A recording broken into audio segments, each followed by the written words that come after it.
let me start by saying I'm not going to talk about my experience, so don't worry, that'll make sense soon. That said, put on your walking shoes. We're going on a trip. I think the first time is something that is overrated for a lot of things. First love, first first kiss, well, it's generally overrated in that a lot of people put pressure on that first time to an unhealthy degree. People get terrified of making mistakes or mythologizing something that hasn't even happened. People get afraid of falling in love for lots of reasons, and sometimes that's one of them. Some are terrified of it in a theoretical sense, in that the first experience is something by which everything is going to be judged and thus should be something magical. Instead, what they should be doing is the smart thing, making sure that the first experience is so god-awful that every experience afterwards is positively Nirvana-esque. I never had that problem, as despite being a latchkey kid in the before times when we could pretty much go anywhere without our parents freaking out, and born as a male, I was largely raised by my mother and her sisters, which meant I was held accountable and was not left with the message, boys will be boys. I neither mythologized my first time nor was I too blasé about it. I think I took it correctly. Regardless, first times are important, which is my tenuous segue into today's topic, because hey, you know what? I want to talk about spoilers, the jerks that spoil people on story beats and surprises, and the good version of spoiling, which does exist. There are times when spoiling people is the correct move. Look, I thought this was going to be a simple video. It's not. Also, while I will be talking about video games primarily, since it also involves, spoilers, it will naturally overlap with other storytelling experiences, books, movies, and the like. Additionally, since we're focusing on games, game mechanics will also fall into spoiler territory. I'll expound on that later. But first, let's talk about what inspired me to do this first. The power of the blind experience. Your very first playthrough of, well, anything. There's the wraparound, there's the loop and logic. Now, let's talk about spoilers, because I want to tell you some stuff that stuck with me on a blind playthrough. Dragon Age Inquisition was not a game without flaws, but it did speak to me and it was a lot of fun. Until today, I remember fighting to figure out how to keep Cassandra from becoming divine so she could stay together with my rogue, because she would leave me due to the demands of the divine. I actually reloaded, I think, 8 hours worth of saves just to make sure that didn't happen. I remember agonizing over deciding which to let drink the Well of Souls, a magical pool of knowledge that gave the drinker the knowledge of the ancient elves but can leave them vulnerable to one of the ancient gods, Morgan or my Inquisitor, wondering how it would matter down the line. Or looking on Solus and feeling utterly betrayed as a guy said, we were acceptable losses, and kept saying we were still friends. I remember waking up my wife to tell her that I was making an omelet. I remember the first times I went through those scenarios. There were such magical moments that left a mark on me, moments that more importantly took hours and hours of work to create. Not just from me playing and engaging with a game, but from the writers. And I think it stayed with a lot of people too for many different reasons, some saner than others. And I remember when I replayed it before I played Veilguard, back when a bunch of content creators were saying, trust us, Veilguard is going to be amazing. And a little bit before they said, oh no, actually there's a lot that won't matter because they knew that saves wouldn't be imported and that there were 3 questions to determine your world state, and one of them was about Solus. As an aside, I know they had to hustle, but getting our hopes up was mean. I don't blame the writers entirely for how this went down. It's been 10 years between the 2 games, and they had to deal with a lot of executive meddling, but geez, that's still how it went down, right? Anyway, playing back on those parts, knowing that the Well of Sorrows won't matter, that the Divine won't matter, or most of my romances won't matter, it removed a lot of the magic. It doesn't remove the magic what I felt the first time I went through those scenarios, but it does serve to illustrate the point. Knowing what matters or what's going to happen can severely hamper the experience for a lot of people. They are denied that magical moment. In fact, people don't even need to know about the event or the spoiler itself. Even the consequences of the event could take much of the magic of the moment away. That isn't to say that you can't get a moment when you know it's coming, and I'll get to that in a bit, but I think of it as the difference between watching pornography while enjoying yourself and actually having sex. Both can be fun, but one experience is fundamentally different. And I think that's what makes the first experience so powerful. It's like a pleasant surprise, a shock, a twist. You're not braced for impact. So with some moments it hits you like a truck, leaving you dazed, but somehow looking for another truck like a would-be isekai protagonist. And it doesn't always hit like a truck. Maybe it's more of a nudge, a smile from a friend you haven't seen in a while.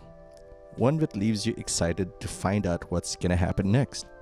And it's not just stories or writing either. The mechanics of a game enter the picture as they can create experiences. So even spoiling those can be, in a sense, taking away the surprise and wonder that can come from experiencing a game for the first time.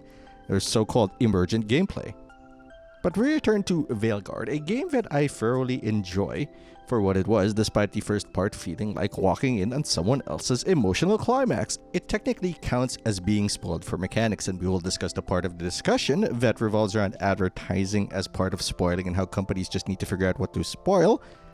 Because they did spoil one part of the game, an arguably smart move, but one that'll still count as getting spoiled. The mechanics of the game involves importing saves and choices, creating a world crafted by your actions. They even had a system, the Dragon Age Keep, that lets you make major and minor decisions in the previous games to give you a state you could import into Inquisition.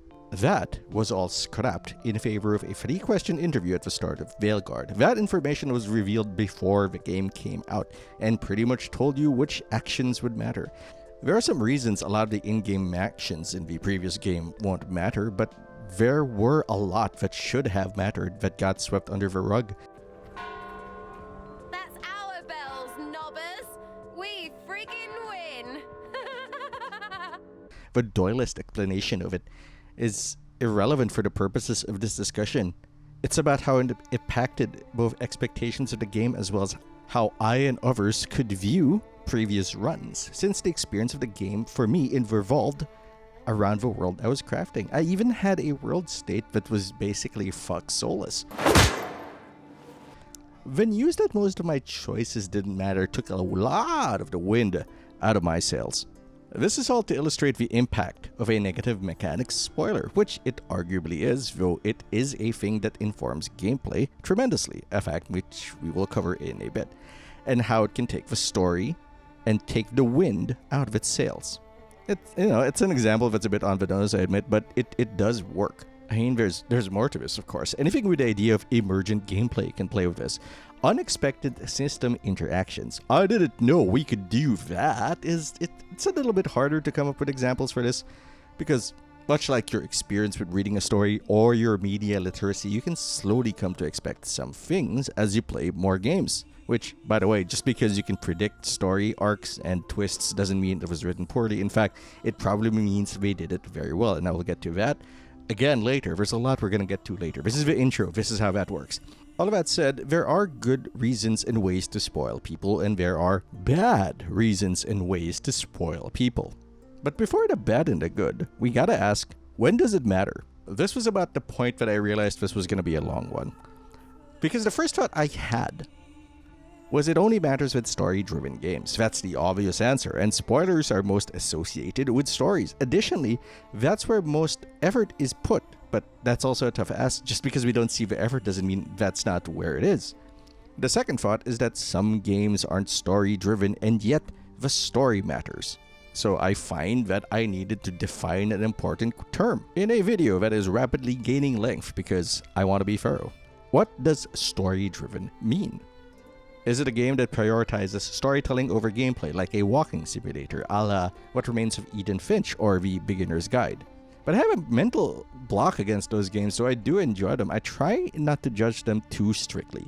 But it's also hard to call games like that, well, games, because they're more of an experience. They're still valid, but I'm not sure they should be called games. They don't have mechanics. The good news is I went to have a shower and figured out that a better definition of a story-driven game would be to mention that it is a scale rather than a checkbox, one that asks, how much does the story inform or affect your decisions in-game? Let's take a look at Marvel Rivals. They tell me that Emma Frost, giant blonde lady, is working with Dr. Doom, giant green/blue dude. Does it really matter to me? It adds to the experience for some people, sure, but gameplay-wise, it does not inform my decisions much. It adds to the experience for some people, sure, but gameplay, it doesn't tell me that Emma Frost is a better choice over Magneto in the current match. Fundamentally, it is a competitive game. It can make it a little more fun, yeah, but it is not the intent of the developer for it to affect decisions in that way. Also, yes, I know I could have gone for this part of the spectrum, with a game that doesn't have a story at all, like Footsies. But that's like saying the best way to not die in an airplane crash is to never take an airplane. Anyway, there's the middle ground. Dragon Age, most RPGs, and similar stuff. The story definitely matters because you are ostensibly there to experience the story while putting yourself in the shoes of the protagonist and either defining how they shape the world around them or determining how tragic the story can be. It is fully the intent of the creator to have the story inform more of your decisions and help you roleplay, as it were, so it more directly affects your mechanical decisions as well. The more entwined, the more fun, at least for me. The extreme end of the spectrum is the beginner's guide to anything that vaguely runs in its circles. Mechanics are minimal and do not intersect. The entire point is the story presented in a way that requires your active participation but minimal involvement. You may be able to change the outcome, but it will require not too much gaming, which further led me down to a point of thinking it arguably always matters. Whether it's a small thing or a big thing, it is potentially important. You never know when something can be the thing that speaks to you, and it doesn't have to be a big thing. In that respect, I even hesitate to say that there are moments that matter quote-unquote less. Even some emergent gameplay can be absolutely magical. It's like scrolling Tumblr for surprise pornography. Knowing that it's there or just scrolling for it takes the magic away. Just intentionally looking for it. Suddenly discovering Bella Bazooka after reading a treatise on the quality of garlic bread? Magical. There is another measurement, which is how much impact knowing the story and its twists will affect what you do mechanically, but while interesting, I think that's beyond the scope of this video, which has grown as if it married a feeder. For the purposes of this video, all stories, great and small, mechanical and written, matter. Whether they were written by someone or whether it is the game's programming that created an experience, the conclusion also indicates that spoiling game mechanics also counts, but only in specific instances. That's because of gaming's USP or unique selling point. You gotta act.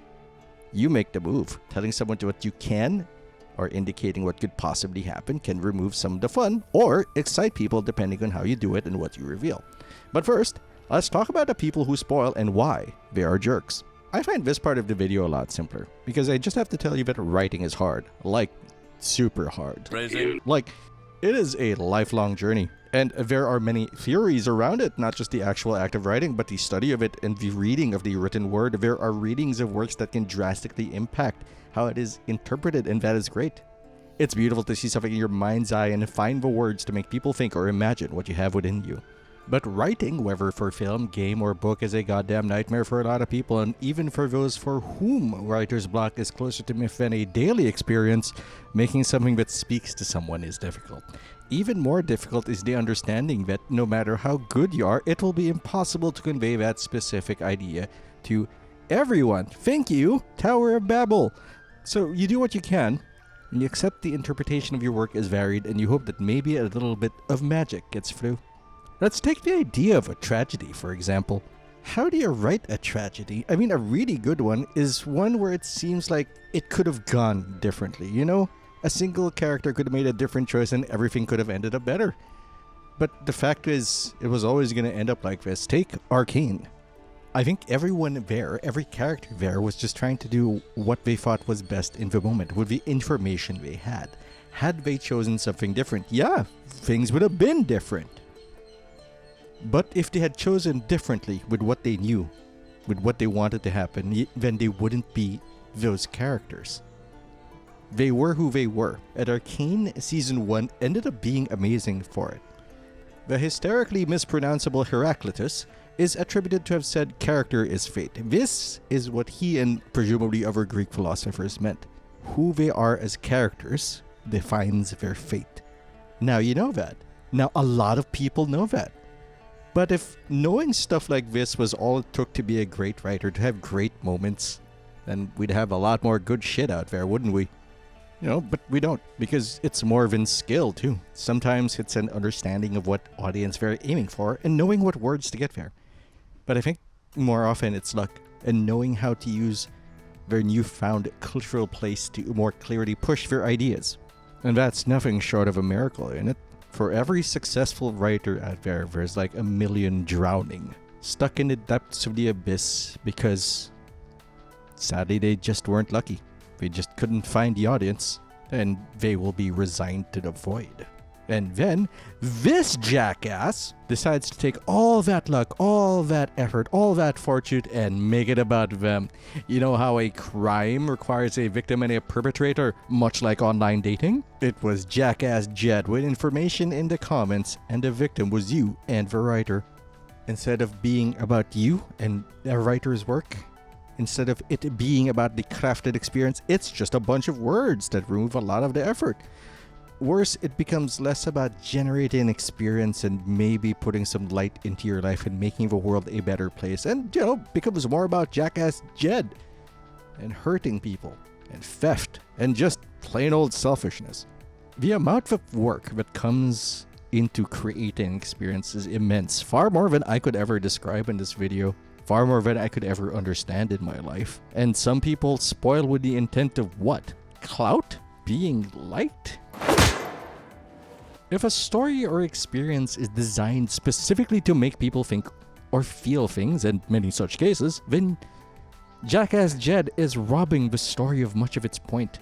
That's why you're a jackass if you intentionally spoil people. Accidents happen, I know, but be careful. But there are cases in which spoiling something does not actually make you a jerk. Okay, you see, YouTube demands a negative thing. That's just how the meta for YouTube works, but I don't like being completely negative, and being completely negative is also an unfair way to present something. So let's talk about when spoiling something is actually good for the experience. It's mostly about hype. You are not a jerk if you spoil something or tell something about a work with the intent of improving the expectation and excitement for the experience. That's how advertisements work.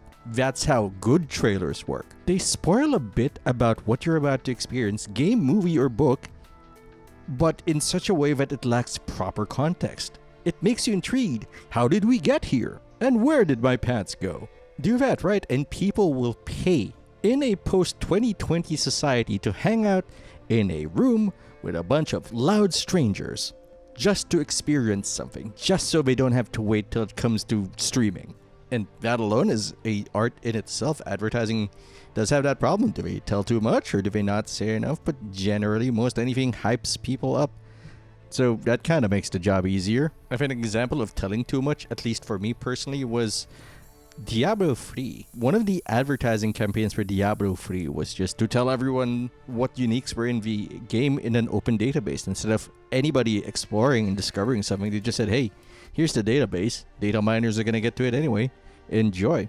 And it was kind of cool for hyping people when it came to what kind of builds they can theorize about a game they had no experience with at the time, but not so cool for people who wanted that sense of discovery and excitement, a group which I was a part of at the time.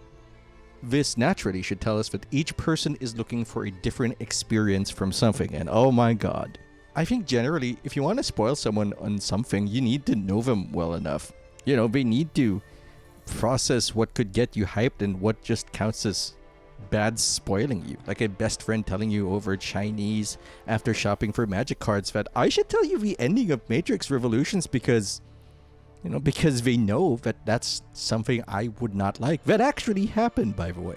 And that's important because, on the other hand, I once had a coworker on the only real office job I've ever had just straight up throw Star Trek spoilers at me. Even though Into Darkness turned out to be a bit of a poo-poo experience, they did not know me well enough to know what would excite me, and they just ruined a reveal instead. Also, the nature of the spoiler was the identity of a character, which was treated as a reveal, not something that created further questions that I wanted to learn more about. But I guess it's not just a matter of knowing you, but intent. Some people want the clout, so they start throwing out stuff and Sockman without caring about anything really, aside from making themselves look like they're in the know. God, there's just a lot of examples of that, really. Others, like the Matrix Revolutions thing, was a matter of trying to save me from a bad experience. Or taunting me into watching it. Either way, I think more importantly is the difference between the Revolutions and Into Darkness thing is that my friend asked me first. He asked me if I wanted to know, even though he was really egging me to say yes. The office worker just tossed it at me, almost smugly. Not to bring out the C word, but one asked me for consent and the other did not. I guess if you're not sure, just ask your friend or ask somebody what they want out of something if they're okay with it. Ask for permission. They might not give you a clear answer, but hey, it's something and you tried. So a little bit of the pressure is off your shoulders, a little bit of the blame is gone. Just ask for permission, man. It's not that hard. It's funny. It absolves you of blame. Because they did ask. And if you're not sure or don't know them well enough, just don't tell them. And I need to remind you that you probably don't know a lot of people online, no matter how often they post. Or I think that's what bothers me on a wider scale. I think it's the general lack of care for what an experience could be for others, a lack of empathy. I don't know if it's just me paying more attention or not understanding social interactions and conventions anymore. I mean, I never really did, but I guess it's worse now. Considering I grew up with a certain way of interacting, and interactions in society is continually growing and changing, and that's generally good. I don't know, maybe I just aged out of relating to most people. Whatever, don't be a jerk. Thanks for watching, sincerely. I think this one really got away from me. Every time I wrote a sentence, I had to take the time to define and everything, and it just kept going and going and going. This was supposed to be out last week, and now it's this week. At the very least, I found it enlightening thinking about this and found a definition of story-driven game that I personally could be okay with. Anyway, I've talked enough. I'm Patinator. I'm also on Twitch. So, if you go there, I'll see you later.